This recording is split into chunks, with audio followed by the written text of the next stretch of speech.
Study hub ශ්‍රී ලංකා වෙත සාදරයෙන් පිළිගන්නවා. ඔබට කවදා හෝ පාඩම් කළ දෙයක් ඉක්මනින් අමතක වී ඇති කියලා හිතනවා. එහෙම වන්නේ මනෝවිද්‍යාඥයන් අමතක වීමේ වක්‍රය, එහෙම නැතිනම් forgetting curve ලෙස හඳුන්වන විද්‍යාත්මක සාධකය නිසායි.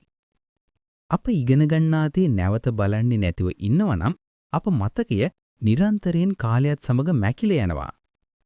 අපි දැන් බලමු spaced repetition යනු මොකක්ද කියලා. ඉහත කීව අමතක වීමට මුහුණ දීමට ඇති බුද්ධිමත්ම ක්‍රමය තමයි විරාමගත පුනරීක්ෂණය. ඒ කියන්නේ spaced repetition කිරීම. පාඩමක වැදගත් කොටසක් එකවරක් කටපාඩම් කරනවා වෙනුවට ඔබ අමතක වීමට ආසන්න මොහොතට පෙර ක්‍රමානුකූලව වැඩිවන කාලපරාසයන් තුල එම කොටස නැවත සලකා පාඩම් කිරීම තමයි ක්‍රමය. ඒක කොහොමද ක්‍රියාත්මක වෙන්නේ කියලා බලමු. මේක ක්‍රියාත්මක වන ආකාරය හරිම සරලයි. අලුත් මාතෘකාවක් ඉගෙන ගත්තට පස්සේ ඊළඟ දවසේ එය නැවත බලනවා. ඊට පස්සේ දවස් 3කින් බලනවා. ඊට පස්සේ සතියකින්. අන්තිමට සති 2කට හෝ මාසයකට පස්සේ.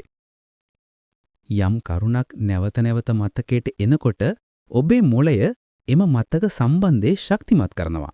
එමගින් මතකයේ දිගු කලක් පවතිනවා. මේ හරියට පැලයකට වතුර දානවා වගේ.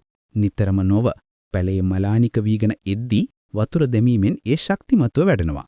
නිතර වතුර යෙදීමෙන් පැලය කුණු වී යනවා. දැන් බලමු කොහොමද spaced repetition ක්‍රමය ප්‍රායෝගිකව කරන්නේ කියලා. ඔබට මේ දිනදර්ශනයක් හෝ සටහන් පොතක් භාවිතා කරමින් කළ හැකි. නැතහොත් flip a study, ඇන්කි වැනි ඩිජිටල් මෙවලුම් භාවිතා කළ හැකි. ඒවා ඔබට නැවත බැලිය යුතු වේලාව ස්වයංක්‍රීයවම මතක් කර දෙවි. මෙහි ඇති ප්‍රධාන අදහස නම් දීර්ඝකාලීන මතකයේ වර්ධනය වන්නේ එක් විශාල අධ්‍යයන සැසියකින් නව කුඩා ස්ථිර පුනරීක්ෂණ මගින් වීමයි. තවත් පොඩි උපදෙසක් දෙන්න කැමැති. හොඳම ප්‍රතිඵල සඳහා ඔබ ක්‍රියාකාරී සිහි කැඳවීම, ඒ කියන්නේ active recall සමග විරාමගත පුනරීක්ෂණ ඒකාබද්ධ කරන්න. ඉතින් ඊළඟ වතාවේ ඔබ පාඩම් කරන විට ඔබගේ කම්මැලි කටපාඩම් කිරීමේ සැසි, ඒ කියන්නේ cram sessions වෙනුවට ඔබේ පුනරීක්ෂණ සැලසුම් කරන්න. අද දින ගත කරන විනාඩි කීපයක් ඔබගේ ඊළඟ විභාගයට පෙර පැය ගණනක් ඉතිරි කර දෙවි.